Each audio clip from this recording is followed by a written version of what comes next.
Alors, Boker Tov, alors cette semaine, c'est Parashat Toldot. Donc, on avance dans l'histoire des pères et on va se poser une question centrale, d'accord, pour des mères et pour des pères. Est-ce que Yitzhak et Rivka, les parents du petit Yaakov et du petit Esav, ont été des bons parents ou des mauvais parents? Ça, c'est la question qu'on se pose. Est-ce qu'on a le droit de se poser une question comme ça, Birkal? Ouais.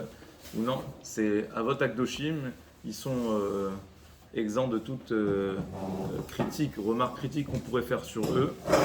Mais à vrai dire, si on réfléchit sur leur bilan, bon, c'est un bilan mitigé, quoi. Ils ont eu la moyenne. Yaakov et Esav, il y en a un des deux qui est sorti top, top du top, Yaakov. Mais il y en a un des deux qui est sorti catastrophe, d'accord? Esav. Donc Yitzhak et Rivka, est-ce qu'ils ont été des bons parents? Est-ce que la vocation de bons parents, c'est réussir à avoir un 100%? Ils n'ont pas réussi à avoir un 100%. Ils ont eu 50-50, d'accord? Alors, est-ce qu'ils ont raté? Ou est-ce que ça dépendait pas d'eux? Est-ce qu'ils auraient dû faire autrement? C'est la question qu'on se pose. Alors, en vrai, pour ça, il faut revenir à l'origine de l'origine.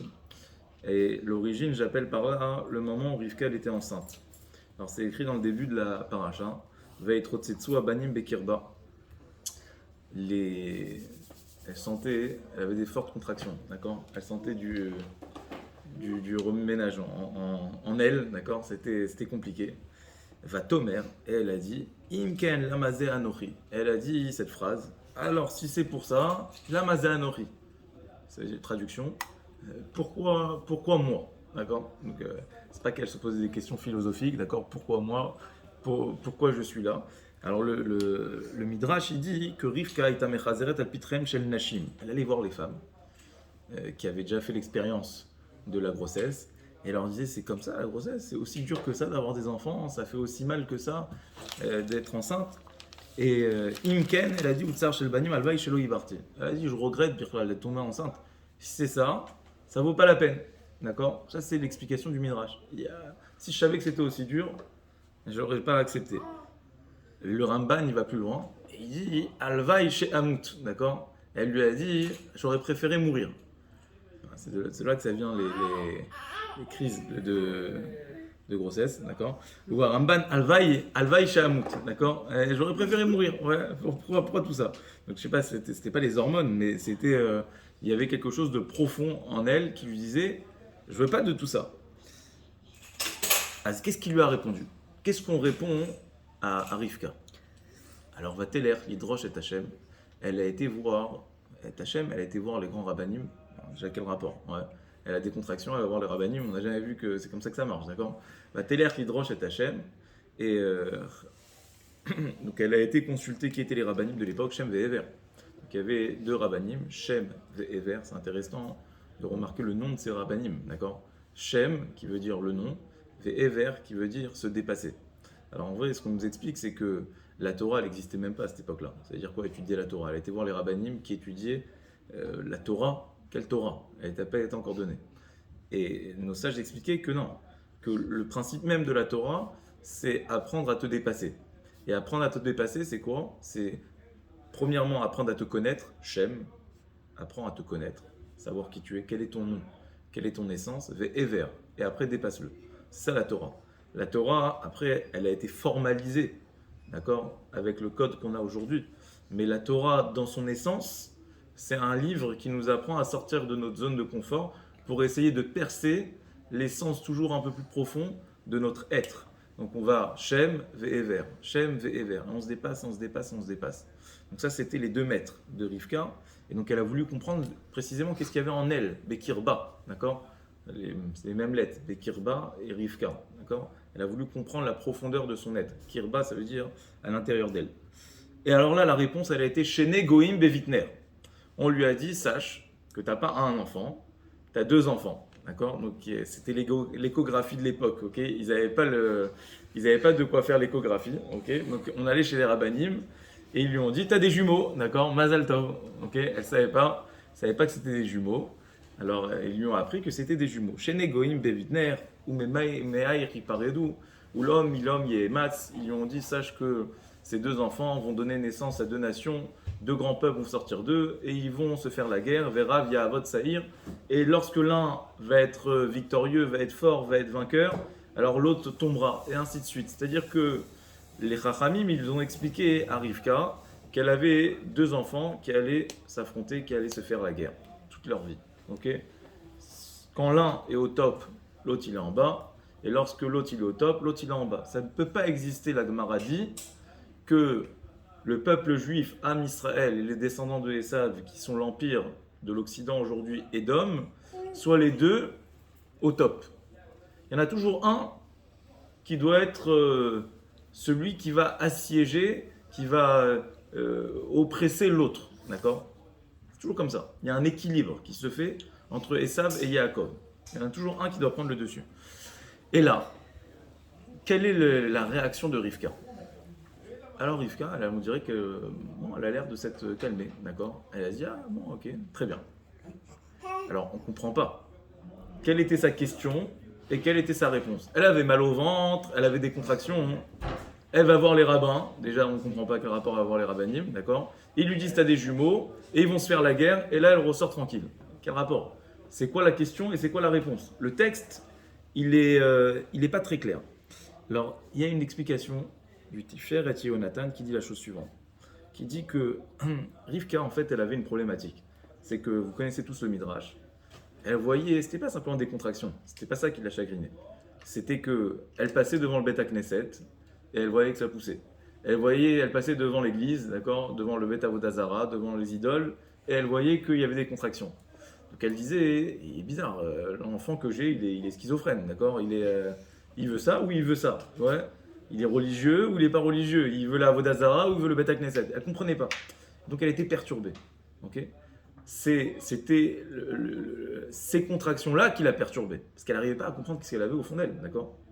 Qu'est-ce qu'elle a fait? Elle a été voir les rabbinim. Elle a dit, et sachez que c'est pas que chez vous ouais, qu'il bouge. Il bouge aussi chez le camp adverse. Okay, dans le Beth Avodazara. Donc là, elle a été perturbée. Et là, c'est quoi la réponse? Alors on dit non, t'as des jumeaux. T'en as un qui est bien, un qui est pas bien. Alors quoi? C'est mieux ça ou c'est mieux ça? Il vaut mieux un enfant moitié-moitié, ou un peu des deux, ou il vaut mieux un oui, un non? Parce que là, on a l'impression que, encore une fois, la même question, c'est quoi la réponse? Il y a une question, il y a une réponse. C'est-à-dire que Rivka, elle était perturbée, elle était anxieuse, à tel point qu'elle dit je préfère mourir plutôt que ça. Et là, donc elle pose la question, elle dit je comprends pas, Beth Knesset, Avodazara. Après, il lui dit non, t'as deux enfants. Ah, super. C'est quoi la réponse? Alors, il explique le Tiferet Yonatan, il dit que il vaut mieux, ok, avoir deux enfants 100% que un 50%. Ouais, vous êtes d'accord avec ça ou pas? Il vaut mieux deux enfants 100%. Donc, tu en as un qui est comme ça, qui est émette. Et tu en as un autre qui est pas dans le chemin. Ok. Mais tu n'en as pas un qui est 50-50, qui fait un peu des deux, ouais. Et il ramène à l'appui, preuve à l'appui. Il dit Eliaou Béhar à Carmel. Eliaou, c'était Eliaou Hanavi, d'accord, qui va se révéler à nouveau, Bezrat Hashem. La venue du Mashiach, c'est lui qui va annoncer le Mashiach. Et Eliaou Béhar à Carmel, il était dans une phase, l'époque où il était, il a prié. Pourquoi? Parce que le peuple juif, il était partagé. Parfois, il allait faire Avodazara, Nevi Abal, et parfois, il allait voir Dieu, d'accord? Il était un peu comme ça, un peu comme ça. Eliaou, il a fait une remontrance au peuple. Il a dit Admatai, Atem Posrim, Acheté Seifim. Il leur a dit jusqu'à quand vous allez, en français on dit, bon, c'est pas très joli, d'accord, on peut pas le dire, d'accord, mais quand vous savez, quand on n'est pas, voilà, quand on n'est pas assis sur une seule chaise, d'accord. Alors jusqu'à quand, voilà, vous allez être entre les deux, d'accord, vous allez être mitigé comme ça. Il leur dit choisissez, soit vous faites Hachem, d'accord, et Elohim, soit vous faites Beth Avodazara. Très bien. C'est-à-dire que on a un avis, un prophète, qui est en train de dire aux Juifs, choisissez votre camp, d'accord? Soit vous faites ça, soit vous faites ça. Alors, une fois, le Raphaim de Brisk, il a demandé à son père, le Briskerov, d'accord? Je ne sais pas si vous avez entendu parler du Briskerov. Il a demandé à son père, à Prime de Brisk. Il lui a dit, je ne comprends pas. C'est quoi ce conseil qu'il a donné Eliaou Béhar à Carmel? Il a des juifs en face d'eux qui sont un peu comme ça, vous voyez, juifs du. Ouais, nous. Ouais. Ok, on est un jour oui, un jour non. Il a dit je comprends pas. C'est mieux de manger. C'est mieux de manger, par exemple, quelqu'un il dit je mange cachère chez moi à la maison, mais pas dehors, d'accord? Bon, c'est mieux ça que rien, d'accord? Donc en fait, Eliaou, il leur dit quoi? Il leur dit choisissez. Soit vous faites tout, soit vous faites rien. Ne faites pas moitié. C'est pas cohérent, d'accord, comme conseil. Soit vous faites tout, soit vous faites rien. Choisissez votre camp. Non, il vaut mieux faire à moitié que ne rien faire, d'accord? Donc il dit je comprends pas. Qu'est-ce qu'il a dit Eliaou Béra Carmel? Pourquoi Rivka, lorsqu'on lui dit t'as un enfant qui est moitié-moitié, ah, elle est triste. Mais dès qu'on lui dit non, en fait t'en as deux, t'en as un qui est bien et un qui est pas bien, alors là elle s'est calmée. Ouais, c'est pas logique. Alors il a dit après, il a dit non. Et c'est sûr que quelqu'un qui mange un peu cachère, un peu pas cachère, alors c'est sûr que c'est mieux de manger un peu cachère, un peu pas cachère. C'est mieux de faire un petit peu que de rien faire, c'est sûr et certain. Mais il a dit le vrai problème c'est quelqu'un qui croit dans la Emouna, tu peux pas croire à moitié. Et en fait, quand tu crois à moitié, bah, tu te mens à toi-même et jamais tu vas croire pleinement. Donc il vaut mieux lui dire ne crois pas, arrête de croire, parce que peut-être ça va lui créer un électrochoc pour qu'il croie pour de vrai. Parce que croire à moitié, ça veut rien dire, ça n'existe pas. Donc c'est comme, il y a des gens comme ça qui font leur salade, ouais. Ils disent ça oui je crois, ça j'adhère pas, et ils se font leur Torah. Ça s'appelle la Torah à la carte, d'accord? Ça, la Torah à la carte, alors on te dit ne fais rien. Ouais. Ne sois pas réformiste, sois chiloni, et un jour ou l'autre tu te réveilleras, tu feras de choix. Quand tu choisis à quoi tu veux croire, alors on te dit ne crois à rien.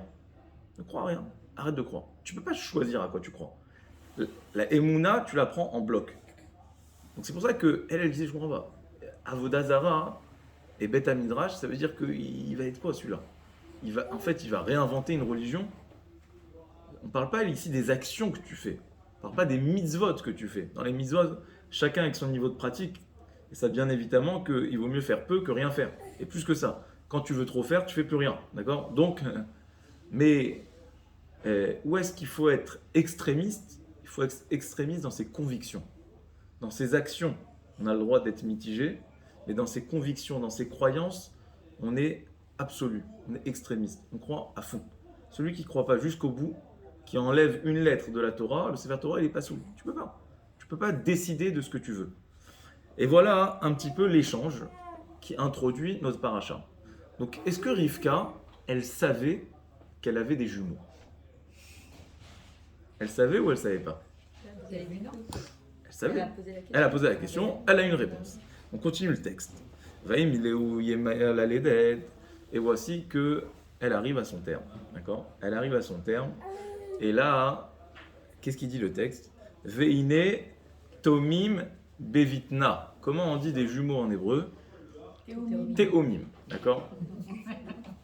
Théomim. Ok? Donc avec taf, aleph, vav, mem, yud, mem. Théomim. Très bien. Et là, il n'y a pas écrit ça dans le texte.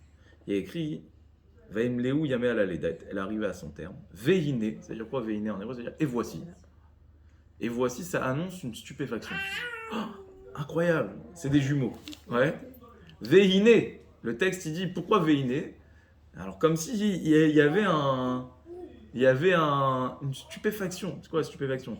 Tu savais déjà que tu allais avoir des jumeaux, d'accord? Donc pourquoi tu t'étonnes de voir des jumeaux? Tu le savais. Alors pourquoi le texte il te dit il y a une surprise ici? Ah, attention des jumeaux, d'accord? Mais elle savait qu'ils n'allaient pas se ressembler. On lui a dit regarde, lui il va être comme ça, lui il va être comme ça. Ils vont être. Bon, alors vous dites ok, il était poilu, mais c'est pas ça. Le texte il met l'accent sur le fait des jumeaux. Il y avait des jumeaux. Oh, incroyable, il y a des jumeaux. Au contraire, comme si le texte il dit incroyable, ils se ressemblent. Ok, alors qu'on sait qu'ils ne se ressemblent pas. Alors il y a un problème ici sur le mot veine. C'était quoi la surprise qu'il y a eu à la naissance? D'accord? C'était quoi leur surprise? Il n'y avait pas de surprise, elle savait qu'il y avait des jumeaux. Et plus que ça, deuxième question, c'est pourquoi la Torah, elle n'a pas dit le mot théomim, pourquoi elle a ôté une lettre? On sait que chaque lettre a son pesant d'or dans la Torah. Pourquoi le aleph, il est effacé? On n'a pas dit théomim, on a dit tomim. D'accord? Pourquoi est-ce qu'on a enlevé le aleph? Alors, c'est deux questions pour l'instant qu'on laisse en suspens, auxquelles on va répondre juste après. Mais je veux continuer le texte avec vous. Le texte, il continue. Donc on a passé première étape, les contractions, deuxième étape, l'accouchement. Troisième étape, c'est quoi la troisième étape après? Qu'est-ce qui se passe après l'accouchement, la naissance, la brit mila et compagnie? Après, hop, c'est quoi la prochaine fête? C'est la bar mitzvah, d'accord? Donc on arrive à la bar mitzvah de Esav et Yaakov. Il y avait Donc, déjà la bar mitzvah. hein, Il y avait déjà, bar mitzvah, mais ils il y avait deviennent la Torah. majeurs. Ouais, ils faisaient pas l'hélicoptère et compagnie, mais Ouais. ils faisaient la bar mitzvah, d'accord? Donc qu'est-ce qui se passe? Vaïgdelou Aneharim. Et les deux enfants ont grandi, ils sont devenus Nahar, ils sont devenus adolescents. Et là, le texte il continue, et il dit, j'ai pas le texte devant les yeux, mais il dit, Vaïe Esav Ish Sadeh, Esav est devenu un chasseur, d'accord? Vaïe Yaakov Ishtam Yoshev Ohalim. Alors que Yaakov, lui, il était studieux, Yoshev Ohalim, il était toute la journée dans les tentes en train d'étudier. Donc on a deux caractères qui se dessinent, d'accord? On en a un qui part à la chasse toute la journée, et on en a un autre qui va étudier toute la journée. Et le Midrash, il dit que pourquoi la Torah, elle met en exergue cette différence entre Esav et Yaakov au moment de leur bar mitzvah? Parce que jusqu'à leur bar mitzvah, c'était des petits enfants. On ne voyait pas la différence se dessiner entre Esav et Yaakov. C'était les mêmes. Et le Midrash, il dit comme ça, c'est ramené dans Rashi. Kolzman, chez Ayuk Tanim, tant qu'ils étaient petits, Lo Ayu Nikarim Bemaasem. Personne ne distinguait, ne voyait la différence, on ne voyait pas leurs actions. On ne prêtait pas attention à ce qu'ils étaient fondamentalement. On disait, bon, c'est des enfants, ok, ils font la même chose. Voilà. Personne ne voyait de différence. D'accord? C'était kiff-kiff, Yaakov et Esav. Ve'en Adam Medagdeg, Bahem Mativam. Les personnes ne vérifiaient pour savoir quel est Mativam. Mativam, ça veut dire quelle est la spécificité de chacun. Mais Kevan, mais dès qu'ils ont eu 13 ans, alors chacun il a fait son chemin. Zepiresh, les bâtés midrashot, boum. Yaakov, il a été propulsé, il est devenu grand Talmid Chacham, il a étudié, il ne s'arrêtait plus, d'accord? Mais Zepiresh, il a Avodazara. Et l'autre aussi, il a fait son chemin, il a été à Avodazara. Quand est-ce qu'il y a eu ce grand écart? Au moment de la bar mitzvah. Tant qu'ils étaient petits, ils étaient ensemble, dans la même école, dans la même maison, sur le même banc, le même prof, les mêmes intonations, les mêmes. Deux jumeaux, d'accord? Dès qu'ils ont fait la bar mitzvah, comme souvent le cas quand il y a des jumeaux, d'accord? Alors chacun il s'est différencié l'un de l'autre et ils ont été vraiment dans deux voies complètement opposées. Alors la Gemara elle dit que pour fêter sa bar mitzvah, Esav, il a fêté ça comme il se doit. Qu'est-ce qu'il a fait? Le jour de sa bar mitzvah, non, pas un festin, Une chasse. il a fait 5 fautes, d'accord? Et il a dit, ça y est, je deviens majeur, je suis responsable, je vais faire 5 avérotes. Donc le jour de sa bar mitzvah, il fait 5 avérotes. Première avéra qu'il a fait, Chamesh averot avar oto racha bayom haou. C'est une Gemara qui se trouve dans Baba Batra, à la page 16. Ba al nahara meurasa. Il va violer une jeune femme, première chose. Deuxième chose, Arag est un nefesh. Il a tué Nimrod, d'accord? Et il lui a dérobé, on en a parlé déjà de ça, Nimrod, il avait un vêtement, d'accord? Une tunique magique qu'il avait lui-même dérobé depuis Adam Arishon, d'accord? Cette tunique, il y a écrit dans le Midrash que lorsqu'il la mettait sur lui, devenait transparent, ça lui permettait de chasser, d'accord? Comme dans Harry Potter, ouais. Alors ça, grâce à ça, Esav, il est devenu invincible, d'accord? Il est devenu chasseur professionnel. Donc il a violé une jeune femme, il a tué Nimrod, donc, qui était un roi de l'époque, il lui a dérobé sa tunique, d'accord? Ça c'est la deuxième faute. Kafar betri atametim, il a dit je crois pas à la résurrection des morts. Kafar baikar, je crois plus en Dieu. Veshat et abechora, il a dénigré le droit d'aînesse. Et donc la suite de l'histoire vous la connaissez, puisque Esav il va vendre son droit d'aînesse contre un plateau de lentilles. Donc ça c'est les 5 fautes qu'il a fait Esav pour inaugurer son âge majeur. À tel point que le Midrash il dit que Avraham Avinu, à quel âge il est mort Avraham Avinu? Alors on sait que il fait mal. Avraham Avinu il est mort à 175 ans. Yitzhak, à quel âge il est mort? Il est mort à 180. Ok, 180. Ketz Chai. Ketz, ça veut dire la fin. Chai, c'est 18. D'accord? Donc 180, c'est 10 fois 18, d'accord? C'est le bout de la vie, d'accord? Yitzhak, il est arrivé jusqu'au bout, jusqu'au bout, jusqu'au bout. Pourquoi? Parce que Yitzhak, il n'avait pas de faute. Donc il a été jusqu'au bout du chemin, d'accord? Il a plus que 120 ans, d'accord? C'est après 120 ans, ok? Mais Yitzhak, il a été encore plus que 120 ans, 18.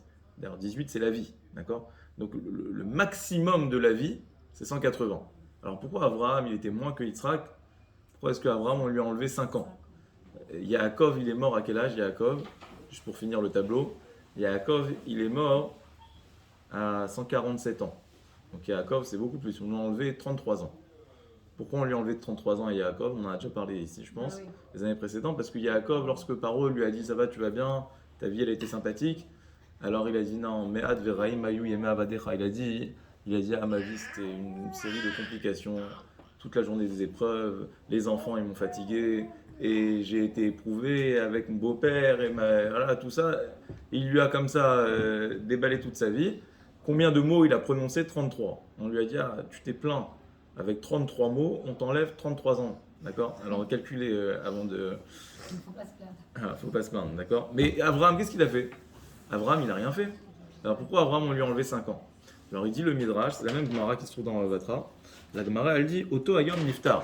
Le jour où Esav il est devenu bar mitzvah, Esav et Yaakov ils sont devenus bar mitzvah, c'est le jour du décès de Abraham. Pourquoi? Parce que Dieu il l'a épargné. Il l'a épargné pour qu'il ne puisse pas voir, pour qu'il n'ait pas à voir la déchéance, d'accord, la décadence comme ça de son petit-fils qui part en cacahuète, d'accord. Donc il a dit, Dieu l'a épargné. C'est écrit comme ça dans la Gemara, d'accord, que Akadosh Baruch Hu, il prend quand il y a un malheur qui va s'abattre sur le monde, d'accord. Alors d'abord Hachem, il prend les tzadikim. Pourquoi? Agma dit mais pourquoi tu prends les tzadikim? Prends les Rechaïm, c'est à cause d'eux qu'il y a les malheurs. Pas à cause des tzadikim, non. Je prends les tzadikim pour qu'ils n'aient pas à voir le malheur qui va se produire. Ils le vivent pas, d'accord. Mais est-ce qu'ils vraiment c'est toute une question, d'accord. Est-ce que les morts ils savent ce qui se passe ici ou pas? Ok, c'est une autre question. C'est pas plus comme une capara qui prennent eux plus pour que... Non, la Gemara elle dit pas ça. Ouais, vous avez non, la Gemara elle dit pas ça. Elle dit pour que eux ils n'aient pas à voir. Ah d'accord. Ok. Peut-être qu'il y a deux explications dans la Gemara. Je me rappelle, c'est une Gemara dans Bakama, sa mère. Je me rappelle de cette explication, c'est possible qu'il y en ait une autre là-bas. Mais en tout cas, l'explication que je vous donne, elle est vraie. Alors, non, mais c'est possible que ce soit vrai aussi si vous dites. Alors, on continue. Alors, Yitzhak, 180, Abraham, 175. Donc, on lui a enlevé 5 ans parce que c'est à cet âge-là que Esav est devenu bar mitzvah, d'accord. Et Yaakov, 147. Alors, le Midrash, il dit... Qu'est-ce qui s'est passé? Pourquoi à 13 ans, Pitom, ils se sont réveillés comme ça, ils se sont découverts, un il devient religieux, l'autre il devient anti. Alors le Midrash il dit Macha lema davardomé, à quoi cela ressemble? Ça ressemble à un pot de fleurs, ok, dans lequel vous avez mis du hadas, donc du hadas ça sent bon, et à côté duquel vous avez mis etzbonit. Etzbonit, je ne sais pas c'est quoi la traduction, mais j'imagine que c'est une mauvaise plante, d'accord, ok. Alors Shayouk Delim Zal Gavze, ils étaient les deux dans le pot de fleurs, tu voyais pas, c'était mélangé comme ça, tu voyais pas, ok. Kevan Shekdilou. Mais lorsque ça grandit, alors chacun, il prend son envol, il prend son élan. Donc il y a deux camps qui se dessinent, d'accord? Tu as le camp du Hadas, ok? Et tu as le camp de l'Esbonite, ok? Alors là, tu passes de ce côté, ça sent bon. Tu passes de ce côté, ça sent mauvais. Et de la même manière, les petits-enfants, tant qu'ils étaient là, ils étaient les petits-enfants, tu vois pas véritablement la différence. Dès que ça grandit, ça pousse, ouais. Alors dès que ça grandit, eh ben, tu vois la différence. Et le Midrash de conclure, il dit la chose suivante. Sarich Adam t'appelle Bevno ad Yud Gimel Shana. De là, on voit l'importance qu'il y a de s'occuper de ses enfants jusqu'à 13 ans. Après 13 ans, ouais, Mikan Vaelar, Sarich Sheyomar, Barour chez Petarani. Ouais, après 13 ans, tu peux dire, il y a une bracha qu'on fait le jour de la bar mitzvah, d'accord? Alors aujourd'hui, nous les Sfaradim, on ne fait pas avec le Shem Hashem, donc c'est pas on n'a plus le minhag de le faire, mais en tout cas, on dit Barour chez Petarani. Ça veut dire quoi Barour chez Petarani? Ça veut dire merci à Hachem de m'avoir libéré de la charge, de la responsabilité de celui-là, d'accord? Batour, Barour chez Petarani, ça veut dire maintenant ce qu'il fait c'est pour sa pomme, d'accord? C'est plus pour moi, ok? Donc au jour de la bar mitzvah, tu lui dis, tu deviens responsable devant Dieu, d'accord? Toi c'est toi, moi c'est moi, ok? Mais moi jusqu'à maintenant j'avais le devoir de t'éduquer. Et à partir de là, tu prends ta responsabilité, Barouch et Pétarani. Nous, on ne fait pas cette bracha. Alors, ma question, c'est qu'est-ce qui s'est passé? Qu'est-ce que le Midrash, c'est quoi la conclusion ici de Rabbi Eliezer? Quel rapport avec ce qu'on a raconté et le fait qu'on a l'obligation d'éduquer les enfants jusqu'à 13 ans et après 13 ans, on n'a plus l'obligation de les éduquer? Qu'est-ce que ça a à voir là? En quoi c'est la suite de ce qui s'est passé avec Esav et Yaakov? Alors, la réponse, j'aimerais vous lire, une fois n'est pas coutume, un texte dans les mots, d'accord? Donc c'est un texte qui a été écrit par Rav Shimshon Raphaël Hirsch. Rav Shimshon Raphaël Hirsch, c'était un grand rav, d'accord? Il y a à peu près 200 ans, 200 ans, qui habitait en Allemagne. Et il faisait face à un mouvement qui s'appelait la Haskalah. Donc il y avait un mouvement très fort de l'émancipation des Juifs, d'accord, qui s'assimilaient. Pourquoi? Parce que justement, ils étaient comme happés par la culture environnante, ok? Et donc ils voulaient, au nom de la culture et au nom justement de l'émancipation, ils voulaient tout lâcher. Et donc lui, en réponse à ce mouvement, il a créé un mouvement qui s'appelle Torah Ve'avoda, où justement toute sa force et son combat au long de sa vie, ça a été de rendre plus intelligible, si vous voulez, la Torah. D'accord? Donc il a porté une Torah qui allait être construite avec un discours qui allait être adapté pour parler justement à ces personnes qui étaient sous le coup de la tentation de partir complètement. Donc il a voulu leur montrer que la Torah, c'est pas obscurantiste, d'accord? C'est pas éloigné, mais la Torah, elle peut parler à un monde qui est moderne, à un monde qui est ouvert. Donc c'était un rav qui était très très conservateur, ok? C'était pas un réformiste, mais il voulait porter un discours nouveau pour pouvoir justement capter l'attention des personnes qui pourraient être tentées de devenir réformistes ou complètement partir. Alors lui, il écrit dans son commentaire sur la Torah, il a un commentaire sur la Torah, et il écrit le texte suivant. Donc je ne me serais pas permis de dire ce que je vais dire sur Yitzhak et sur Rivka, si ce n'était que je l'avais lu et que lui, il l'avait dit, d'accord? C'est pas moi qui dis, c'est lui qui le dit, d'accord? C'est pas des choses qu'on peut dire tout seul, ok? Parce qu'il porte en fait une bicorette, c'est-à-dire une critique qui est très forte sur Yitzhak et sur sa femme Rivka, où il dit en fait ils n'ont pas fait le job. C'était pas des bons parents, ok? Yitzhak et Rivka, c'était un couple, mais qui n'a pas fait ce qu'il fallait faire. Alors il dit la chose suivante. Il dit Beshum Nakom, il dit la beauté de la Torah, c'est que la Torah, elle passe jamais sous silence des erreurs ou des fautes que même les plus grands ont pu commettre.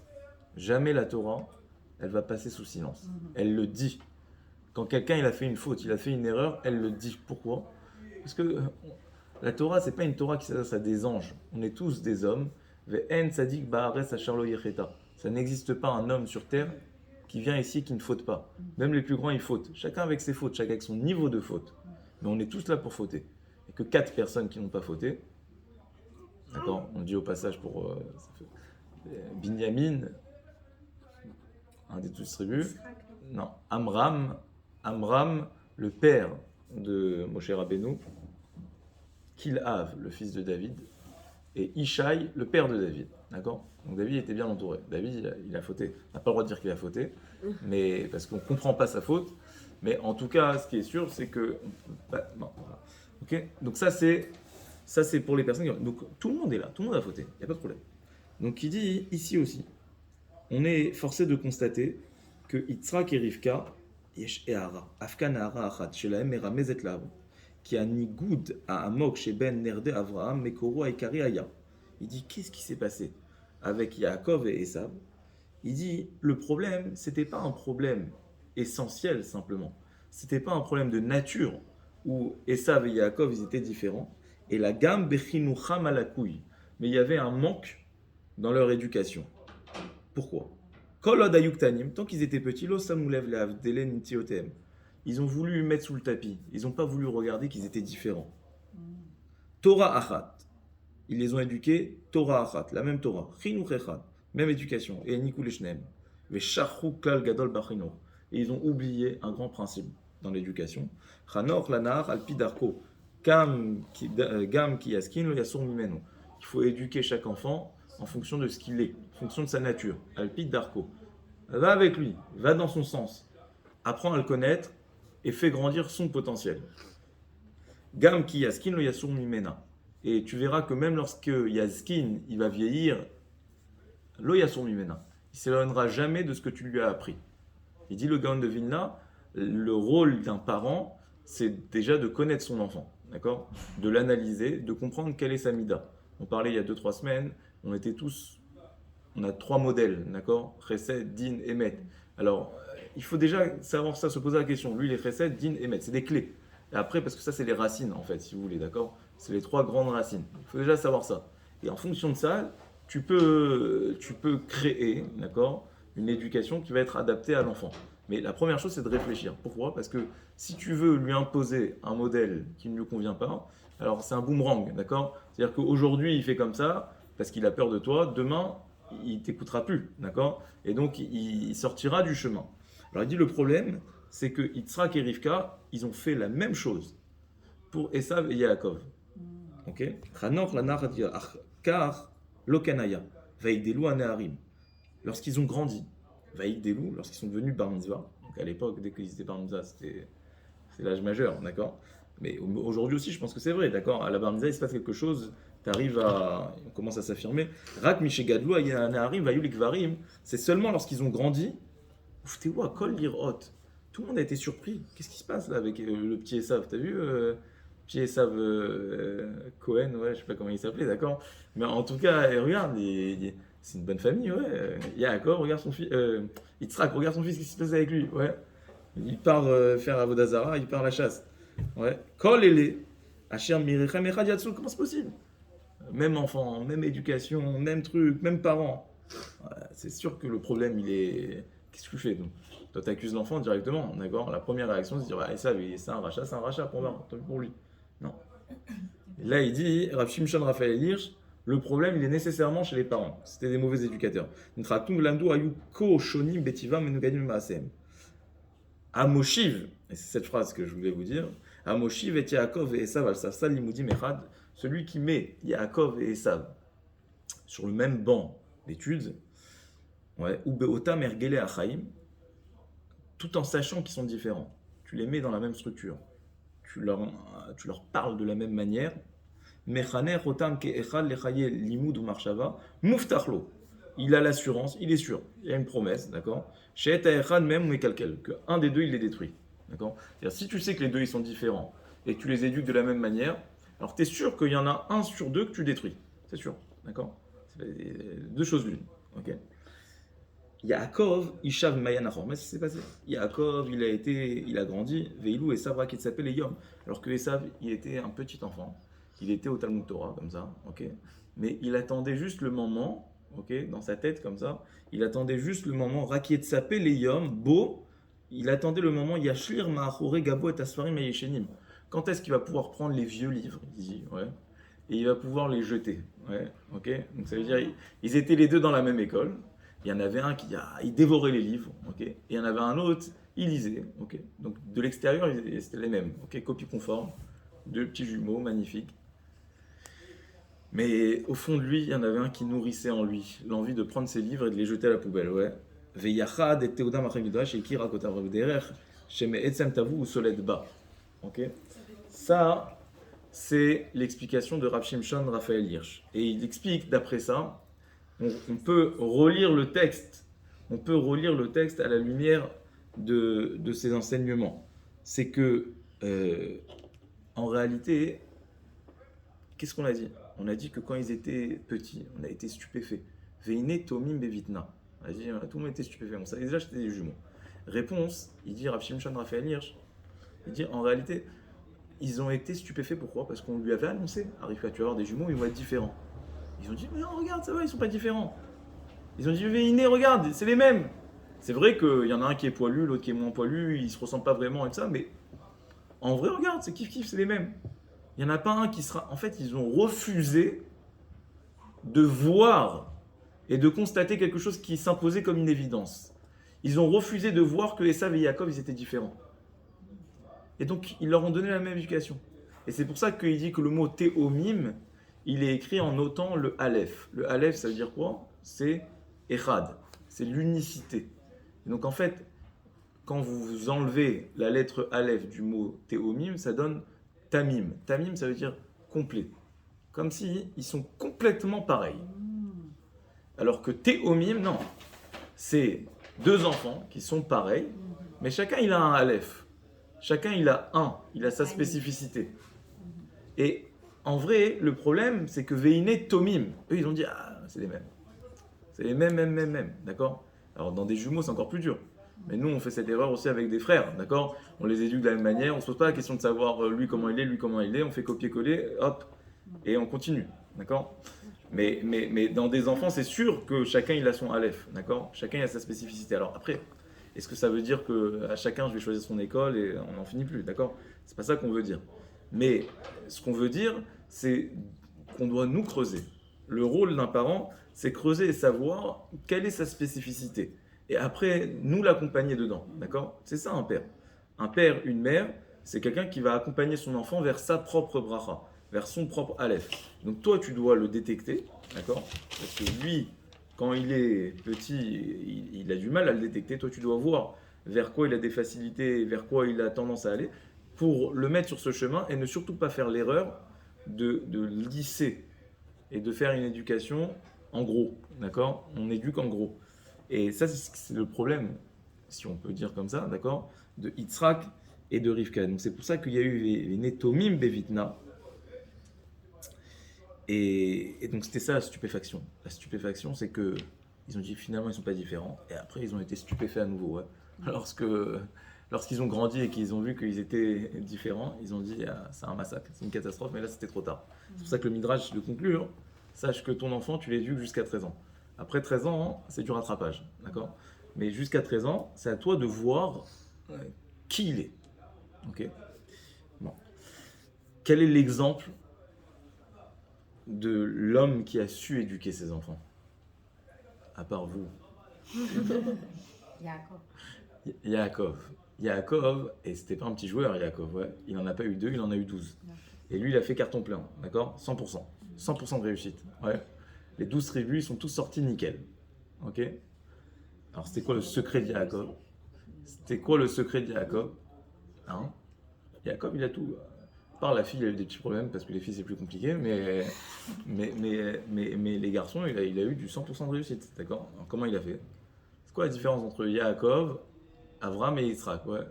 Il a fait mieux que son père et son grand-père. Son grand-père, il a eu 50% de réussite, ok? Et il a eu Ishmaël et Yitzhak. Yaakov, Yitzhak aussi, il s'est un petit peu trompé, comme on a vu, alors que Yaakov, il a tout fait bien. Alors, il continue son explication et il dit Yaakov, sa force a été quoi? Il avait 12 enfants, mais quand il les a bénis, il leur a pas dit mon fils, tu seras rave, tu seras rave, tu seras rabbin, tu seras rabbin, tu seras rabbin. Ouais, toi tu seras Cohen, toi tu seras rabbin comme ça, toi tu seras. Non, il n'a pas dit ça. Il a dit à chacun Ish, Asher Kebirkato Berachotam. Chacun, il lui a donné sa bracha. Il a su analyser le caractère de chacun et lui dire qui il était. Lorsque vous voyez les brachot de Yaakov, ce pas des brachot parfois. Parfois c'est des réprimandes, parfois c'est des choses dures. Mais ce qu'il a été capable de leur dire, c'est leur dire leur vérité. Il a été capable de les définir, sans leur coller une étiquette, mais en tout cas, hein, il a porté un regard qui allait les aider, d'accord, à mieux faire pousser ce qu'il y a en eux. Ok?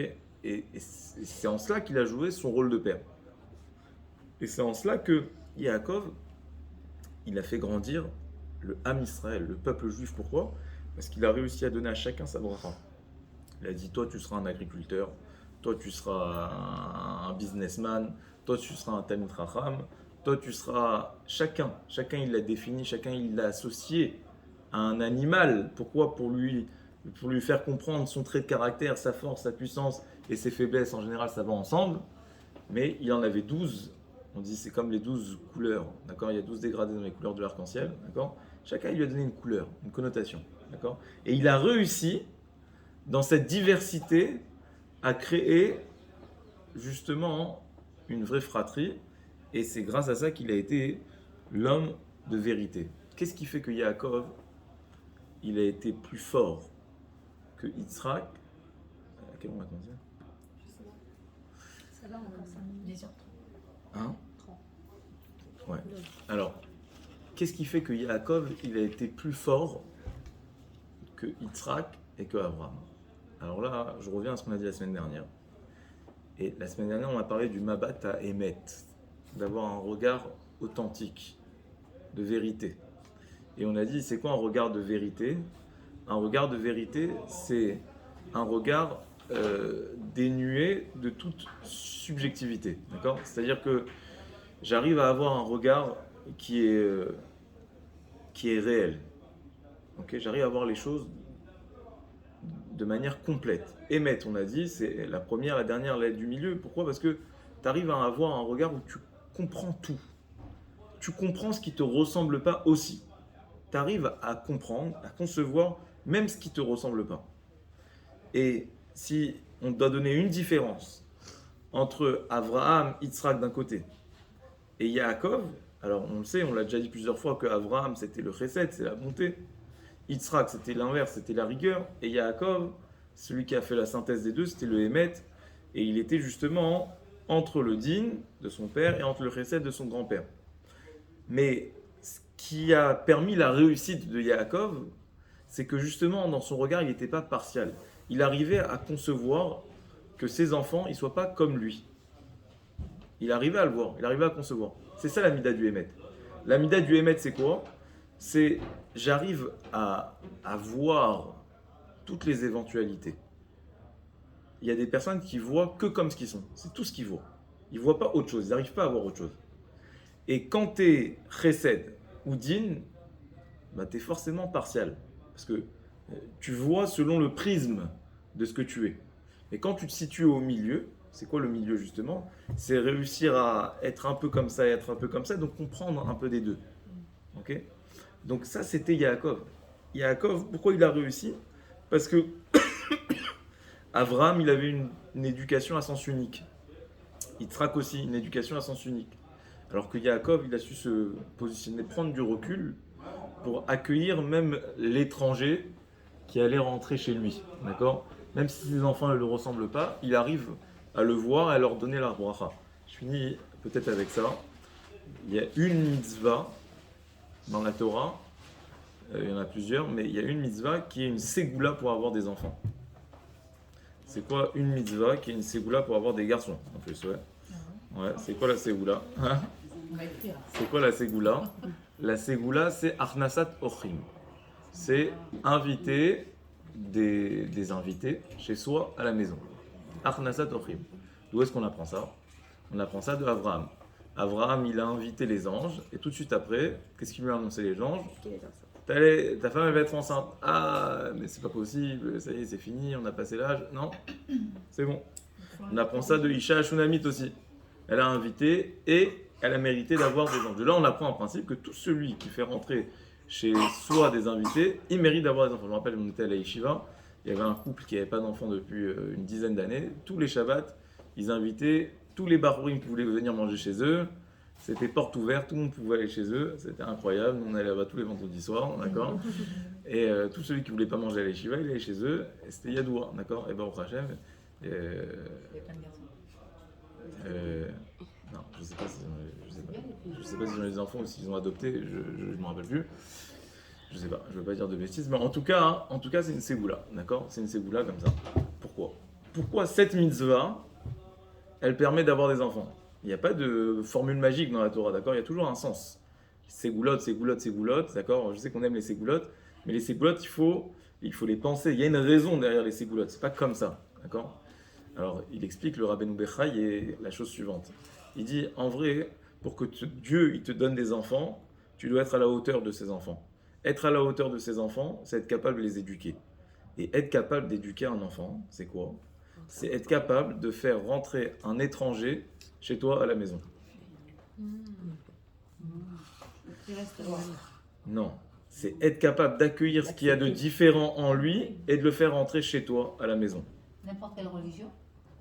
C'est-à-dire? Non, je parle d'étranger. Non. Je parle pas d'étranger dans le sens il est pas dans le coup. Non.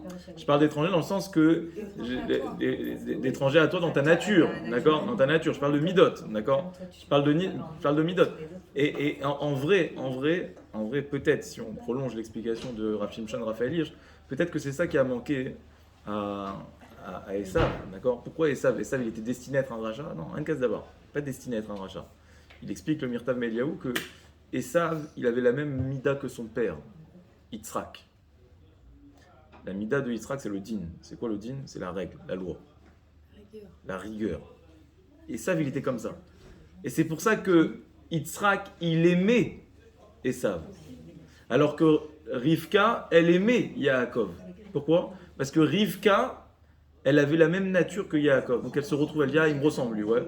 Alors que l'autre, elle disait, c'est la belle famille, ouais, il a pris les midos de la belle famille, ça c'est les mauvais gènes, d'accord? Mais donc chacun, il se retrouvait. Yitzhak, il disait, ça c'est mon fils, d'accord? C'est la rigueur, je reconnais, ok? Et Rivka, hein, elle voyait en Yaakov son devenir, d'accord? Donc chacun, il se retrouvait dans l'autre. Alors vous allez me dire, mais alors la rigueur, alors pourquoi il n'est pas sorti comme Yitzhak et ça? Parce que dans la rigueur, quand tu es quelqu'un de rigoureux, qui aime la loi, il n'y a pas d'entorse à la loi, d'accord? C'est le din, d'accord? On a dit quelqu'un qui est din est très perfectionniste, d'accord? Il n'aime pas quand il y a un truc qui dépasse, d'accord? Alors, tu as deux manières de faire. C'est soit tu t'annules à la loi, ok? Parce que la loi, elle s'impose à toi, donc tu t'annules à la loi, tu l'acceptes. Tu acceptes les règles, ok? Mais la règle, c'est la règle. Tu te soumets à la loi. Ça, c'est une possibilité de quelqu'un qui est digne. C'est ce qu'il a fait Yitzhak. Yitzhak, il s'est soumis à la loi. Dieu, il me demande de me sacrifier pour lui. Allez, j'y vais. Akedat Yitzhak. Toute sa vie, il a été dans la règle. Mais t'en as un autre. Il dit non, la loi ne me convient pas. Ok, alors qu'est-ce que je fais? Alors, je peux pas faire un jour oui, un jour non. Je fais des comptes. Non, c'est pas grave. Dieu, il est sympathique. T'inquiète pas, je vais m'arranger avec Dieu. Non, parce que lui, il est carré. Lui, il sait que la loi ou pas la loi. Donc, qu'est-ce qu'il est obligé de faire? Il est obligé de dire la loi, c'est moi. Vous comprenez? Donc, il va dire, il casse la loi. Il dit, je crois à rien, comme il a fait Esav. Je crois à rien, parce que je ne peux pas croire et ne pas faire, si je suis digne. Si je suis digne, je suis réglo. Il y a des gens comme ça, d'accord? Ils sont réglo. Okay, donc, il dit, moi, c'est soit je fais, soit je ne fais pas. Soit je crois, soit je crois pas. Je ne peux pas faire comme ça à moitié, d'accord? Je ne peux pas faire... non. Je ne peux pas, d'accord? Donc c'est vraiment vrai. Donc, j'ai pas le choix.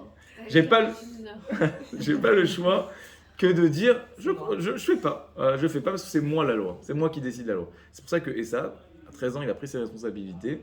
Et il a dit voilà, jusqu'à maintenant, j'étais un petit enfant soumis. Ok, il n'y avait pas de problème. Je pouvais faire semblant. D'accord, j'appliquais la loi. Maintenant, à partir de 13 ans, Kafar Baïkar, il remet tout en question, plus rien. Il sort complètement. Il s'est retourné complètement, d'accord? Pourquoi? Parce qu'il était un homme de din, un homme de loi, donc il a été fidèle à sa nature. Tu ne pourras pas changer ta nature. Et donc elle s'est retournée contre lui, il est devenu le rachat qui risquait de devenir. Pourquoi? Parce qu'en fait, il lui a manqué une mère. Il avait un père, Esav, qu'il aimait, mais il n'avait pas une mère. Et pour sortir droit, c'est la petite touche finale féministe, d'accord? C'est que, non, c'est vrai, si on résume, en fait, Yaakov, il avait une mère, et il n'avait pas de père, d'accord? Mais en tout cas, il y a écrit que Rivka, elle aimait son fils Yaakov. Il n'y a pas écrit que Yitzhak, il aimait son fils Yaakov, d'accord? Il n'y a pas écrit. Il y a écrit que Rivka, c'était Yaakov, et Esav, c'était Yitzhak, d'accord? Donc chacun il avait sa préférence et chacun il avait son clan, d'accord? Au final, celui qui avait une mère, il est bien sorti. Celui qui avait qu'un père, il est mal sorti, d'accord? Donc de là on apprend. Ah, mais je ne sais pas si c'est une blague ou je ne sais pas si c'est vrai, mais voilà. On apprend qu'un père sans mère ça fonctionne pas, mais une mère sans père ça peut fonctionner. Voilà. Non, mais pas sans dans le sens. Bah oui, parce que nous les femmes, non, dans le sens que le rôle de la mère dans l'éducation, il est primordial, bien plus que le rôle du père. Voilà. Razak ou Baron, je sais pas.